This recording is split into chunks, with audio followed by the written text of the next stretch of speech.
As Apollo 10 cruised the dark side of the moon, astronauts Eugene Curran and John Young heard something strange. You hear that whistling sound? Houston, there's a light out there that's following us. So technically, it becomes an unidentified flying object. They're here, they're parked on the side of the crater, they're watching us.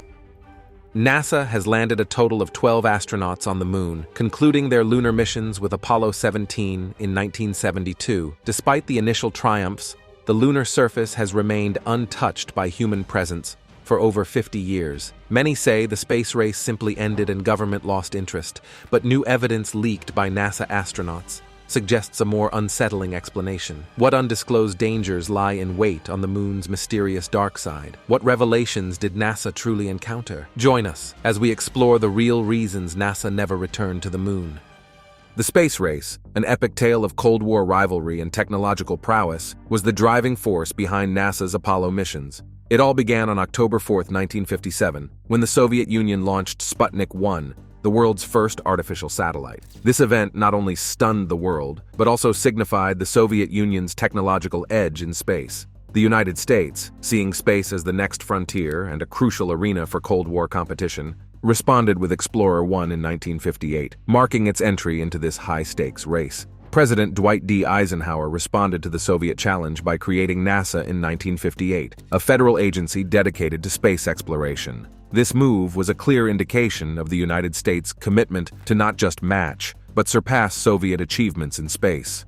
The space race intensified in April 1961, when Yuri Gagarin of the Soviet Union became the first person to orbit Earth. The U.S. was not far behind. In May 1961, Alan Shepard became the first American in space. The stakes were high, and in a bold declaration, President John F. Kennedy announced in May 1961 that the U.S. would land a man on the moon before the end of the decade. NASA's efforts culminated on July 20, 1969, when Apollo 11 successfully landed on the moon, and Neil Armstrong took the historic first steps on the lunar surface. This achievement was not just a triumph of technology and human endeavor, but also a strategic victory in the space race. The Apollo program continued with several more missions, each one pushing the boundaries of space exploration. However, with the primary objective of beating the Soviets achieved, public and political interest in lunar missions began to wane. The enormous costs associated with space exploration and the shift in global and national priorities led to a decrease in funding and support for these missions.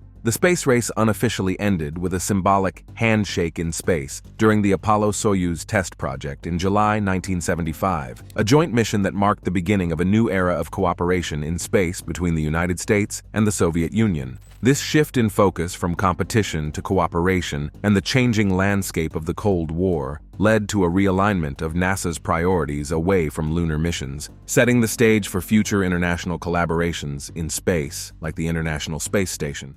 After the monumental success of the Apollo 11 moon landing in 1969, the financial reality of such space missions began to weigh heavily on NASA and the U.S. government. The Apollo program, which had successfully landed men on the moon and brought them back to Earth, was an astonishing feat of engineering and human endeavor, but it came with a hefty price tag.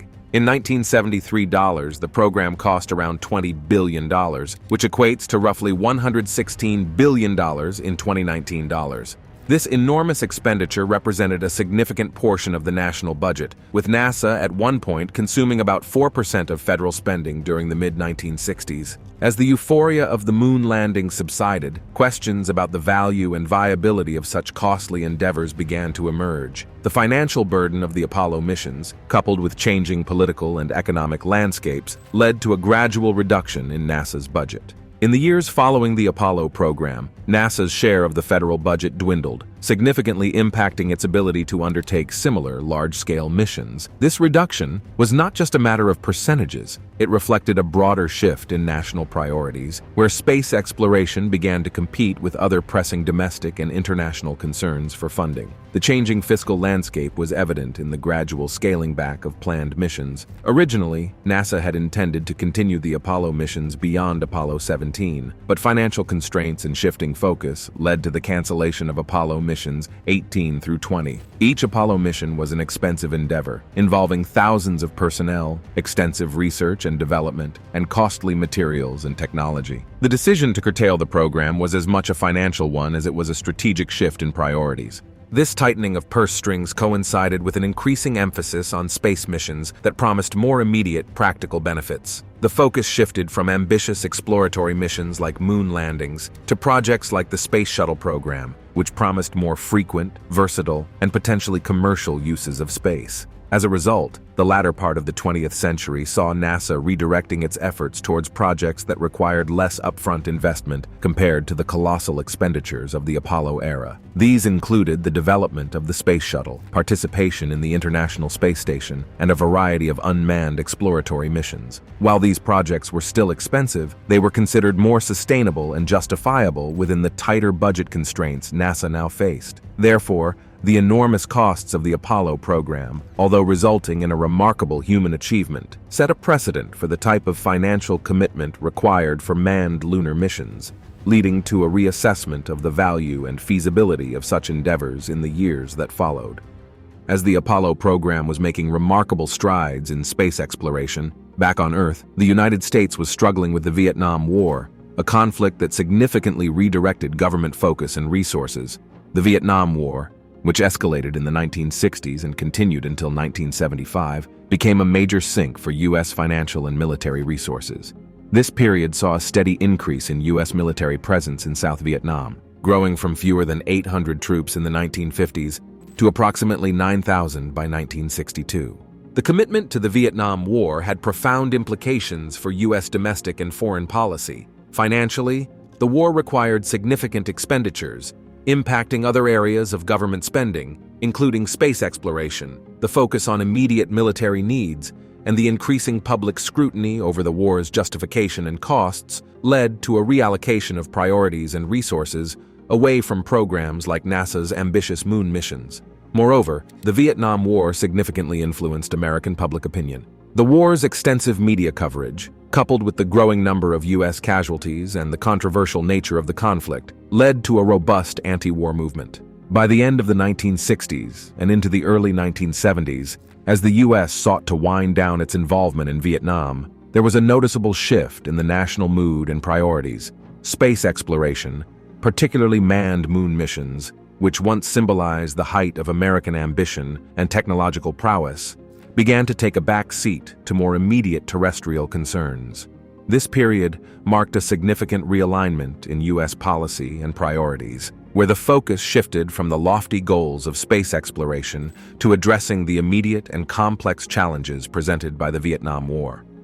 Following the conclusion of the Apollo moon missions, NASA's focus in space exploration began to shift, marking a new era in space activities. The transition was characterized by a move from the ambitious lunar explorations of the Apollo era to more sustainable and internationally cooperative projects like Skylab and the International Space Station, ISS. In the early 1970s, NASA launched Skylab, America's first space station, utilizing technology and infrastructure from the Apollo program. Skylab, which operated between 1973 and 1974, represented a significant shift in NASA's approach to space exploration. It focused on understanding the effects of long-term space habitation on humans and conducting various scientific experiments in orbit. This shift was a response to the changing priorities and budget constraints that NASA faced post-Apollo era. Skylab's contributions were pivotal in laying the groundwork for future long-duration space missions and studies in space science, directly influencing the development and operations of the International Space Station, ISS. The collaboration between the United States and the Soviet Union during the Apollo-Soyuz test project in 1975 further signified a change in space exploration focus.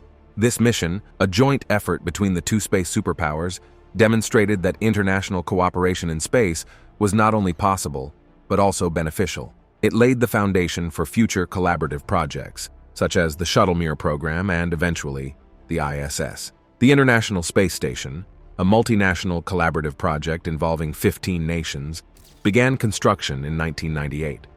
It symbolized a significant shift in space exploration, from competitive nation-centric missions to a more globally united approach. The ISS, as a permanent human presence in Earth orbit, has facilitated extensive research in various scientific disciplines, including astronomy, biology, and physics, as well as Earth and space sciences. This evolution in focus from lunar exploration to a more collaborative and research-oriented approach in space reflects NASA's adaptation to the changing technological, political, and economic landscapes.